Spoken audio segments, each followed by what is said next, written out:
मैं डॉक्टर के पास आई थी। मैं बाहर बेंच पर बैठी थी तो वहाँ पर मौजूद औरतों में से एक ने मेरा चेहरा देखा।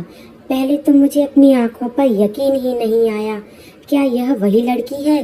लेकिन फिर मैंने उस पर एक गहरी नज़र डाली तो मुझे यकीन हो गया, हाँ, यह तो वही चेहरा है जो मेरे मायके में हमारे घर के पीछे रहती है। मैं बेंच से उठकर उसके पास गई और उससे कहा, गुड़िया, तुम यहाँ कैसे? वह मुझे देखकर एकदम चौंक सी गई और बोली, आज उसकी बात अधूरी रह गई थी, शायद मुझे देखकर हैरान थी। मैंने उससे कहा, हाँ गुड़िया, लेकिन तुम यहाँ कैसे? मेरी इस सवाल पर वह रोने लगी। मैंने उसको गले से लगाया ताकि उसको थोड़ी तसल्ली हो, क्योंकि मुझे बहुत ज़्यादा दुखी लग रही थी। इसकी हालत देखकर मैंने उससे पूछा कि आखिर तुम यहाँ कैसे आई? इसकी मोटी खूबसूरत आंखों से आंसू बहने लगे। उसकी मासूमियत ने मेरा दिल मोह लिया। बहुत ही ज़्यादा खूबसूरत लग रही थी। वह 16 साल की एक हसीन गुड़िया थी। वह मासूमियत से मेरी तरफ देखते हुए बोली, दीदी, मैं आपको क्या बताऊं, आप तो जानती ही हो, मैंने शुरू से ही बेसहारा जिंदगी गुजारी है। मेरे पापा के इस दुनिया के जाने के बाद मेरे चाचा हमें अपने घर ले आए थे, लेकिन चाचा का रवैया हमारे साथ बिल्कुल ठीक नहीं था। कुछ साल ही गुजरे थे कि माँ भी चल बसी। उस घर में बिल्कुल तन्हा हो गई थी। हर आदमी का चेहरा मुझे अजनबी लगने लगा था। उस घर में कोई मेरा अपना नहीं था जो मेरा ख्याल रखता, और मुझे अपनी बेटी की तरह बस एक मेरी चाची थी जो मुझे बेटी की तरह रखती, मेरा ख्याल रखती। एक रात हमारे घर में एक छोटी सी मीटिंग चल रही थी। मैं कमरे में बैठी पढ़ रही थी कि अचानक बिजली चली गई। माँ के इस दुनिया के जाने के बाद मुझे अंधेरे से बहुत डर लगता था। बिजली जाते ही मेरा दिल जोर जोर से धड़कने लगा था। मैं कमरे से निकलकर बाहर भागी। जैसे ही हॉल में पहुंची तो वहाँ मेरी टक्कर एक इंसान से हुई। उसी समय बिजली भी आ गई, जिससे उस आदमी ने मेरा चेहरा देख लिया। मैंने भी उसे एक नज़र देखा। वह 50 साल का बूढ़ा इंसान था। मैं उसे देखते ही उल्टे कदम अपने कमरे की तरफ दौड़ी। मैं वहां से लौट तो आई थी, लेकिन मैं नहीं जानती थी कि यह टक्कर मेरी पूरी जिंदगी बदल देगी। फिर अगले ही दिन जब मैं चाचा को चाय देने गई तो उन्होंने मुझे एक ऐसी बात कही कि मेरी आत्मा तड़प कर रह गई। चाचा ने मुझसे कहा कि अगले हफ्ते तुम्हारी मिस्टर शर्मा जी के साथ शादी है। यह सुनते ही मेरे हाथ से चाय का कप फर्श पर गिर गया।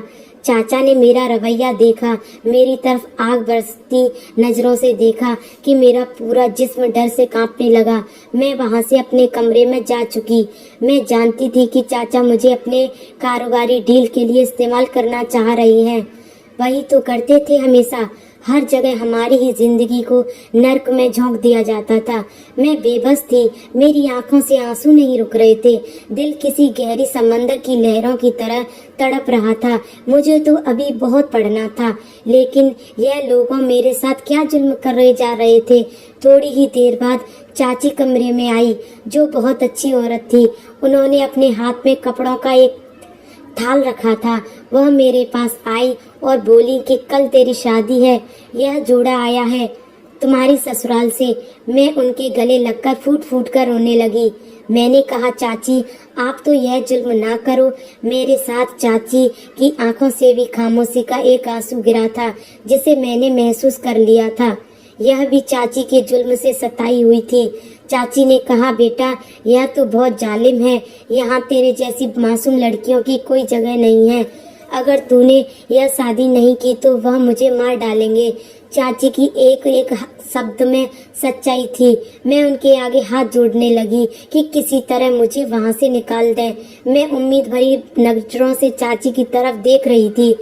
तब उन्होंने कहा कि बेटा, एक रास्ता है, और फिर मैं खामोशी से उनका मौका देखती रही। मैं जानती थी कि वही मुझे इस जंगल से निकाल सकती है। शाम को जैसे ही सब अपने अपने कामों में मगन हो गए थे, चाची मेरे कमरे में आई और मुझे एक चादर उड़ा दी और कुछ पैसे भी दिए और मुझे लेकर घर के बरामदे में आई, जहाँ एक खुफिया दरवाजा था। चाची ने मुझे कहा कि मैं नहीं जानती कि मैं ठीक कर रही हूँ या नहीं, लेकिन मैं तुम्हें इस जुल्म का शिकार नहीं होने दूंगी। उन पैसों से तुम आराम से किसी दूसरे शहर चली जाओ और वहां जाकर किसी हॉस्टल में भी रह सकती हो। अब तुम कहीं भी चली जाना, लेकिन यहाँ वापस कभी मत आना। एक आखिरी बार मैं उनके सीने से लगी, क्योंकि एक वही थी जिन्होंने मुझे अपनी बेटी की तरह पाला था। खैर, मैं वहां से निकल तो आई, लेकिन मैं नहीं जानती थी कि मुझे कहाँ जाना है। काली अंधेरी रात थी, हर तरफ खामोशी थी, क्योंकि अक्सर लोग जाड़े के मौसम में जल्द ही घरों में चले जाते हैं। हवा बहुत तेज तेज चल रही थी। मुझे डर था मैं कहीं फिर उस दरिंदे के हाथ में न जाऊं, इसलिए तेजी से चलते चलते मैं आखिरकार सड़क पर पहुंच गई। वहां पर बहुत सी गाड़ियां और रिक्शे गुजर रहे थे। मैं जल्दी से एक रिक्शे में बैठी और मेरे मुंह से ना जाने कैसे निकल गया कि भैया मुझे अगले शहर जाना है। वह तकरीबन 2-2.5 घंटे के बाद मुझे यहाँ ले आया। मैं गांव में रहती थी और मेरी पसंदीदा जगह है शहर में थी। यह शहर हमारे गांव से बहुत दूर है, इसलिए मुझे यहाँ तक आने में बहुत देर लग गई। अभी मुझे यहाँ आए हफ्ता भी नहीं गुजरा कि आज आप मिल गई। उसकी चमकती आंसुओं से भरी निगाहें मेरे दिल में उतर रही थी। मैंने उसे सीने से लगा लिया और कहा कि तुम्हें अब चिंता करने की कोई जरूरत नहीं है। अब तुम यहाँ मेरे पास बिल्कुल सुरक्षित हो। मेरी बातों से शायद उसे सुकून महसूस हुआ था, क्योंकि उसके आंसू और उसका डर कम हो गया था। थोड़ी ही देर बाद मोहन भी घर आ गया। वह जैसे ही घर में दाखिल हुआ, मैं और सनम ड्राइंग रूम में बैठे थे। वह सनम को देखकर चौंका और बोला, यह कौन है? मैंने उसे आंख के इशारे से खामोश रहने को कहा और वह फौरन चुप हो गया। तब मैंने उसे बस इतना बताया कि यह मेरी जानने वाली है और यह अब यहीं रहेगी। उसने एकदम चौंक पर सवालिया नजरों से मेरी तरफ देखा और फिर चुप हो गया। मैं जानती थी कि उसे इस बात पर कोई एतराज नहीं होगा, क्योंकि वह मुझसे बहुत मोहब्बत करता था। थोड़ी ही देर बाद कमरे में जाते ही मोहन ने मुझको सवालों की बारिश कर दी। यह कौन है? कहाँ से आई है? यहाँ क्यों रहेगी? और तुम्हारी क्या गलती है? तब मैंने उसे बताया कि 5 साल पहले जो परिवार मेरे मायके के घर के पीछे रहा करता था, यह उन्हीं स्वर्गवासी माँ बाप की बेटी है और यह अक्सर मेरे पास आया करती थी। तब से मुझे यह बहुत प्यारी लगती है और अब यह हमारे साथ ही रहेगी। मैंने सनम की सारी समस्याएं मोहन को बता दी। वह एकदम गुस्से में बोला, यह तुमने क्या कर दिया? अगर उसके घर वाले यहाँ तक आ गए तो वह तुम्हें और मुझे जान से मार देंगे। मैंने उसे समझाया कि ऐसा कुछ नहीं होगा और हम इतने भी गए गुजरे नहीं हैं कि वह उस बच्ची पर जुल्म करेंगे और हम हाथ पर हाथ धरे बैठे रहेंगे। लेकिन मोहन किसी तरह भी मेरी बात मानने को तैयार नहीं था। वह कह रहा था कि कल को कोई ऊंच नीच हो गई तो सबसे पहले नुकसान हम दोनों का ही होगा। मैंने उसे समझाया कि यह हमारे पास सुरक्षित है, किसी को कोई शक नहीं होगा। इंसानियत के नाते ही सही उसे घर में रहने की अनुमति दे दी। मेरी यह बात सुनकर वह खामोश हो गया और मुझे भी जरा तसल्ली हो गई, क्योंकि मैं नहीं जानती थी कि मेरा यह ख्याल मुझे कितना भारी पड़ सकता है। खैर, दिन गुजरते चले जा रहे थे। आहिस्ता आहिस्ता सनम खुद को मेरे घर में सुरक्षित महसूस करने लगी थी, लेकिन बहुत ज़्यादा बोलती नहीं थी, अक्सर खामोश रहती थी और उसकी यह खामोशी इसकी मासूमियत को 4 चांद लगा देती थी। उसकी आंखें बहुत चमकदार थी, जिनमें उसके बेहतरीन भविष्य की झलक आती थी। वह अब 16 साल की होने वाली थी। मैंने उसका एडमिशन शहर के एक बेहतरीन कॉलेज में करवा दिया था और मेरी ही गाड़ी उसे रोज कॉलेज से लेने और छोड़ने का काम करती। वहां जाकर भी उसका रवैया में कोई बदलाव नहीं आया था। वह वैसे ही खामोश मिजाज की लड़की थी। इसका बीए पूरा होने वाला था। मुझे उसकी बहुत आदत हो गई थी। मेरी औलाद नहीं थी, लेकिन सनम की आ जाने से मेरी तन्हाई दूर हो चुकी थी। हम सब पास्ट को भुलाकर एक बहुत अच्छी जिंदगी गुजार रहे थे कि अचानक एक दिन घर की घंटी बजी। लेकिन घंटी बजाने वाला को न जाने क्या जल्दी थी कि उसने बेल से 1 सेकंड के लिए भी हाथ नहीं उठाया। हम सब तेजी से कमरों से बाहर आ गए। जैसे ही हम बाहर आए, एक बड़ी बड़ी दाढ़ी को लंबे हाथों के साथ ताव देते हुए मूंछों वाला आदमी अपने साथ 4 से 5 आदमी लेकर घर में दाखिल हुआ। उसे देखते ही सनम मेरी ओठ में छिप गई। उसी समय मुझे समझ आ गया कि आज कोई कयामत आने वाली है। वह आदमी कह रहा था कि आखिर कब तक तुम हमारी बच्ची को अपने पास रखोगी? एक ना एक दिन हमें लेने ही आ जाना था और वह दिन आ गया है। हमारे सामने खड़ा शख्स कोई और नहीं बल्कि सनम का चाचा था, वही आदमी जिसने सनम को घर से भागने पर मजबूर कर दिया था। मोहन मेरे पहलू में हैरान परेशान खड़ा था। मेरी तो जान हलक में आ गई थी। मुझे कुछ समझ नहीं आ रहा था कि क्या करूं, लेकिन मैं इतनी आसानी से सनम को उस दरिंदे के हवाले नहीं कर सकती थी। वह बेचारी मासूम से बच्चे की तरह सिर्फ मेरे सहारे खड़ी थी। वह सबसे आगे बढ़ रहा था। उसने बेरहमी से सनम का हाथ पकड़ने के लिए जैसे ही हाथ आगे बढ़ाया, मेरे मुंह से पता नहीं कैसे निकल गया, यह मोहन की पत्नी है। उस शख्स का बढ़ता हाथ वहीं रुक गया और मोहन ने एकदम मेरी तरफ सवालिया नजरों से देखा। सनम का डर सन्नाटे में बदल गया था।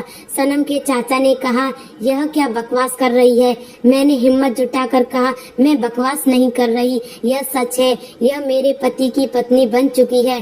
तब वह सबसे जोर जोर से हंसने लगा और हमारी तरफ सख्त भरी नजरों से देखते हुए एकदम झटका और मोहन से बोला कि तुम्हें शर्म नहीं आती? एक ही वक्त में 2-2 पत्नियां रखते हुए। मोहन चुप रहे। मैंने कहा कि खबरदार, मेरी मर्जी, मैं चाहे अपने पति की कितनी भी शादी कराऊं। तुम कौन होते हो मुझे रोकने वाले? वह हंसा और बोला कि अगर शादी हुई है तो कोई सबूत दिखाओ। उस वक्त एहसास हुआ कि मैंने इतनी बड़ी गलती कर दी है, यह झूठ बोलकर।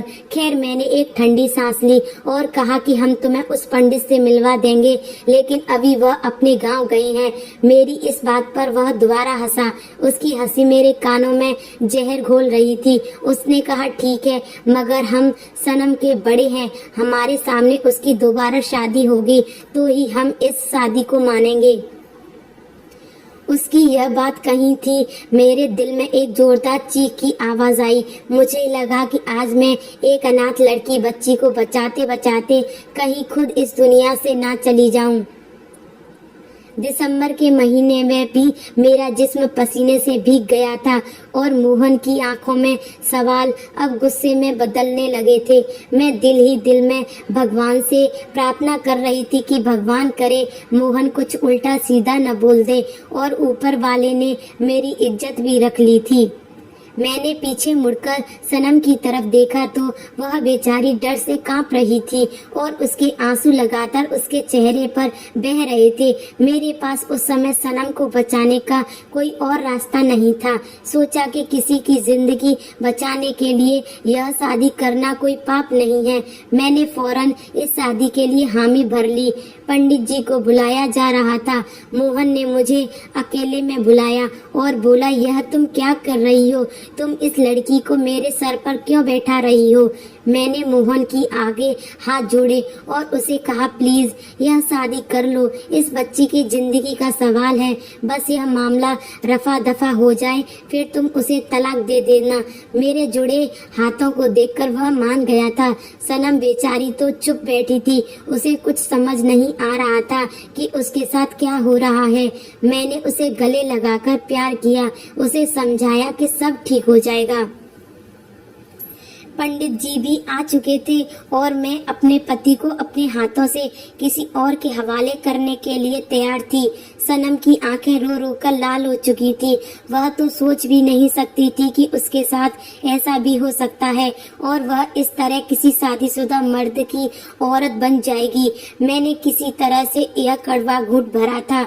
यह सिर्फ मैं ही जानती थी कि शादी हो गई और हर फेरे के साथ मुझे अपने आप को अंधेरा दिखाई दे रहा था। सनम के चाचा वहां से अपने भतीजी की शादी होते ही वापस चले गए और हम तीनों की जिंदगी को एक अजीब सी उलझन में फंसाकर छोड़ गए। हम तीनों के पास एक दूसरे को कहने के लिए कुछ नहीं बचा था। काफी देर खामोशी से बैठने के बाद मोहन उठकर कमरे में चला गया। मैं हिम्मत करके सनम के पास गई और उसे भी प्यार किया, पर शायद मुझे अपनी तकलीफ शब्दों में बता नहीं सकती थी और मैं खुद भी कुछ ऐसी ही हालत में थी। लेकिन उस समय मुझे मजबूत रहना था। मोहन इस शादी के लिए बिल्कुल भी राजी नहीं था। मैं उसे समझाती रहती, यह सिर्फ नाम की शादी है, तुम कुछ दिनों में ही सनम को तलाक दे देना। लेकिन वह बहुत ज्यादा खामोश हो गया था। मेरा हर दिन उन दोनों को तसल्ली देने में ही गुजर जाता। मैं खुद अपनी जिंदगी से ऊबने लगी थी। हम पर सनम के चाचा की कड़ी नजर थी। वह 2 बार घर के चक्कर लगा चुका था, इसलिए इतनी जल्दी मोहन सनम को तलाक नहीं दे सकता था। अभी इस शादी को 2 महीने ही गुजरे थे कि एक दिन मेरा भाई लंदन से अचानक मेरे घर आ गया। 2 महीने में पहली बार मैं दिल से मुस्कुराई थी। मेरा भाई मुझसे 1 साल छोटा था और लंदन में ही पढ़ता था। मेरी उसमें जान बसती थी। मोहन और वह आपस में बहुत अच्छे दोस्त भी थे, इसलिए मोहन भी उसे देखकर खिल उठा। वह बहुत खुश मिजाज का इंसान था। वह हर समय खुश रहता था और दूसरों में भी खुशियां बांटा करता था। जब वह आया तो मैंने उसे सनम से भी मिलवाया। वह सनम की तरफ देखते ही खुश आ गया था और उसकी नजरें मैंने फौरन पढ़ ली थी। मेरे दिल में उस समय एक नया ख्याल आया। खैर, वह नहा धोकर खाने की टेबल पर आ बैठा। सनम और मोहन भी मेरे साथ मौजूद थे। मैं अपने भाई को सनम और मोहन के बारे में कुछ नहीं बताना चाहती थी, इसलिए मैंने मोहन को भी रोक दिया था कि वह भी कुछ ना बताए। मेरा भाई हमेशा की तरह मजे से बातें बताने लगा, कुछ अपने दोस्तों के बारे में तो कुछ अपने बारे में। उसकी बातें सुनकर सनम भी आज मुस्कुरा रही थी। उसके चेहरे पर मुस्कुराहट बहुत अच्छी लगती थी। कुछ दिन यूं ही गुजरते रहे। आजकल वह जरा बोलने लगी थी, लेकिन हमारे साथ नहीं बल्कि मेरे भाई के साथ, और मुझे इस चीज की बहुत खुशी थी। मेरा भाई और वह दोनों आपस में बातचीत कर रहे हैं। दूसरी तरफ मोहन के दिल में सनम के लिए एक अजीब सी नफरत थी और सनम भी उसका सामना करने से कतराती थी। यह बात मुझे परेशान कर दिया करती थी। मैं जानती थी कि मोहन मुझसे मोहब्बत करता है और वह कभी मुझे धोखा नहीं देंगे, लेकिन मैं यह भी जानती थी कि इस तरह एक घर में बिल्कुल खामोश होकर जिंदगी नहीं गुजारी जा सकती। एक दिन मेरे भाई ने मुझे बताया कि वह सनम को पसंद करता है। मुझे यह सुनकर बहुत खुशी हुई, लेकिन मेरे दिल में अजीब सा वहम भी उठ रहा था कि अगर मेरे भाई को हकीकत मालूम हुई तो क्या करेगा। मैंने इस बारे में कभी किसी को नहीं बताया। कोई नहीं जानता था कि मैंने अपने साथ एक अनाथ बच्ची रखी हुई है। खैर, इस समय मुझे यह बात सनम और मोहन को बतानी थी। सबसे पहले मैं सनम के पास गई और उसे बताया कि मेरा भाई तुम्हें पसंद करता है और तुमसे शादी करना चाहता है। तब उसने हैरत से मेरी तरफ देखा और बोली, लेकिन मेरी शादी तो मोहन से हो चुकी है। तो मैंने उसे कहा, यह तो नाम का रिश्ता है मेरी गुड़िया, एक फर्जी शादी है जिसे जब चाहे खत्म की जा सकती है। तब उसके चेहरे पर एक मुस्कुराहट आई, जिससे मोहन को भी यह बातें जानकर कुछ बुरा नहीं लगा। मैंने मोहन से कहा कि तुम उसे तलाक दे दो ताकि मैं उसकी शादी अपने भाई से करवा दूं। मोहन ने कहा, ठीक है, अभी तो मुझे मीटिंग के सिलसिले में इस शहर से बाहर जाना है। जैसे ही वापस आऊंगा तो इसे तलाक दे दूंगा। मैंने मोहन की वापसी के अगले दिन उन दोनों की मंगनी की तारीख तय कर दी। इस शादी को कुछ ही महीने गुजरे थे और मुझे कभी अपने पति और सनम के रिश्तों को लेकर कोई शक नहीं था। मुझे यही लगा कि मोहन कभी भी सनम के साथ कोई गलत काम नहीं कर सकता। मेरा एक ही भाई था, इसलिए मैं जोरों शोरों से तैयारी कर रही थी। अब तो आसानी से सनम की शादी मेरे भाई से हो सकती थी। हम सब बहुत खुश थे, लेकिन उन तैयारियों के दिनों में ही एक दिन अचानक सनम की तबीयत काफी खराब हो गई। मैं उसे डॉक्टर के पास ले गई। डॉक्टर ने मुझे एक ऐसी बात बताई जिसे सुनकर मेरे दिमाग की नसें फटने लगी। मेरे होश उड़ गए। मुझे लगा कि शायद मेरे सर पर किसी ने आसमान गिरा दिया हो। मैं लगातार सनम के चेहरे की तरफ देखने लगी तो उसने निगाहें नीचे करने लगी। डॉक्टर ने बताया कि सनम माँ बनने वाली है। आज मेरी ताकत जवाब दे चुकी थी। सनम ने मुझे इस हरकत की उम्मीद नहीं थी। मैं उसे घर ले आई और आते ही पूछा कि यह बच्चा किसका है। तुम जानती भी हो, अगर मोहन और मेरे भाई को यह बात पता चली तो वह तुम्हारा क्या हाल करेंगे। मैंने उससे कहा, अभी इसी वक्त इस पाप को लेकर मेरे घर से निकल जाओ। वह मेरे सामने हाथ जोड़ने लगी कि भगवान के लिए दीदी मुझ पर यह जुल्म ना करें, मैंने कोई पाप नहीं किया। मैं उसे घसीटते हुए दरवाजे तक लाई कि अचानक घर के हॉल का दरवाजा खुला और मोहन अंदर दाखिल हुआ। सनम हाथ जोड़कर गड़बड़ा रही थी। मोहन एकदम हड़बड़ा के आगे बढ़ा और उसने सनम को थाम लिया और बोला कि क्या हुआ, क्यों बेचारी पर जुल्म कर रही हो। मैं उसकी बात पर और तिलमिला उठी। मैंने कहा, तुम नहीं जानते इस बेचारी ने क्या किया है। मोहन ने कहा, क्या किया है, इसीलिए मुझे भी बताओ। तब मैंने उसकी तरफ देखा और बोली कि यह किसी के साथ मुंह काला करके आई है और यह माँ बनने वाली है। तब मोहन के मुंह पर एक मुस्कुराहट उतर आई और उसने कहा, सच में सनम तुम माँ बनने वाली हो। तब मैंने सवालिया नजरों से मोहन की तरफ देखा और बोली कि तुम हंस क्यों रही हो। तब मोहन ने कहा, खुश होने की तो बात है, मैं बाप बनने वाला हूँ, यह बच्चा मेरा है। इसके शब्द अभी मुंह से ही मैं ही थे कि मुझे लगा जैसे मेरे ऊपर किसी ने कोई जुल्म का पहाड़ तोड़ दिया हो और मैं एकदम लड़खड़ाकर पीछे हो गई। मैं सोच भी नहीं सकती थी कि मेरी अच्छाई मुझ पर इतनी भारी पड़ सकती है। मैंने मोहन की तरफ देखा और हिम्मत जुटाकर बोली कि मोहन, है तुम क्या कह रहे हो। मेरे आंसू बार बार मेरे गले में अटक रहे थे। मोहन ने कहा, इसमें क्या गलत है, शादी कोई गुड्डे गुड़िया का खेल नहीं है, जब चाहे तोड़ लिया और जब चाहे जोड़ लिया। और वैसे भी हमारी शादी को 7 साल हो चुके हैं। तुम आज तक मुझे औलाद की खुशी नहीं दे सकी और मैंने कोई पाप नहीं किया। मुझे सनम ने मेरा हक दिया है और मैंने ही सनम को रुका था ताकि मैं तुम्हें कुछ बता ना चले। वह तो इन सब के लिए तैयार ही नहीं थी। मैंने बड़ी मुश्किलों से उसी रिश्ते को कायम रखने के लिए मनाया था। अभी हम सारी बातें कर रहे थे कि मेरा भाई भी आ गया। वह शायद यह सब कुछ सुन चुका था। वह खामोशी से अपने कमरे में चला गया। मैंने कभी किसी के साथ बुरा नहीं किया था, लेकिन मेरे साथ जो हुआ था वह बहुत गलत था। सनम की आंखों में शर्मिंदगी थी, लेकिन इस वक्त वह मुझे जहर लग रही थी। मैं वहां से भागकर अपने कमरे में चली गई। मुझे कुछ समझ नहीं आ रहा था कि मैं क्या करूं, किस तरह इस मुश्किल समय का सामना करूं। मैं कमरे में जाते ही रोने लगी। कोई औरत कैसे अपने पति के साथ दूसरी औरत को बर्दाश्त कर सकती है। फिर अचानक मेरे दिल में एक ख्याल आया कि मैं गलत रो रही हूँ, मेरे आंसू बेकार हैं। जब मोहन खुश है और मोहन की बात गलत तो नहीं थी। औलाद कौन नहीं चाहता है। मोहन की ख्वाहिश नाजायज तो नहीं है। उस बेचारे का तो कोई कसूर नहीं है। मैंने खुद उस मासूम लड़की की शादी करवाई थी। मोहन तो मर्द है, उसे अपना हक ही तो मांगा है। वह तो सनम को पसंद भी नहीं करता था। उसने यह सब मेरी मोहब्बत में ही तो किया था।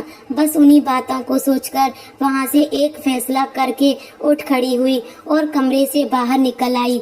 मेरे दिल से मानो वह बोझ हट गया था। मैं सीधी सनम के पास गई और उसे गले से लगा लिया।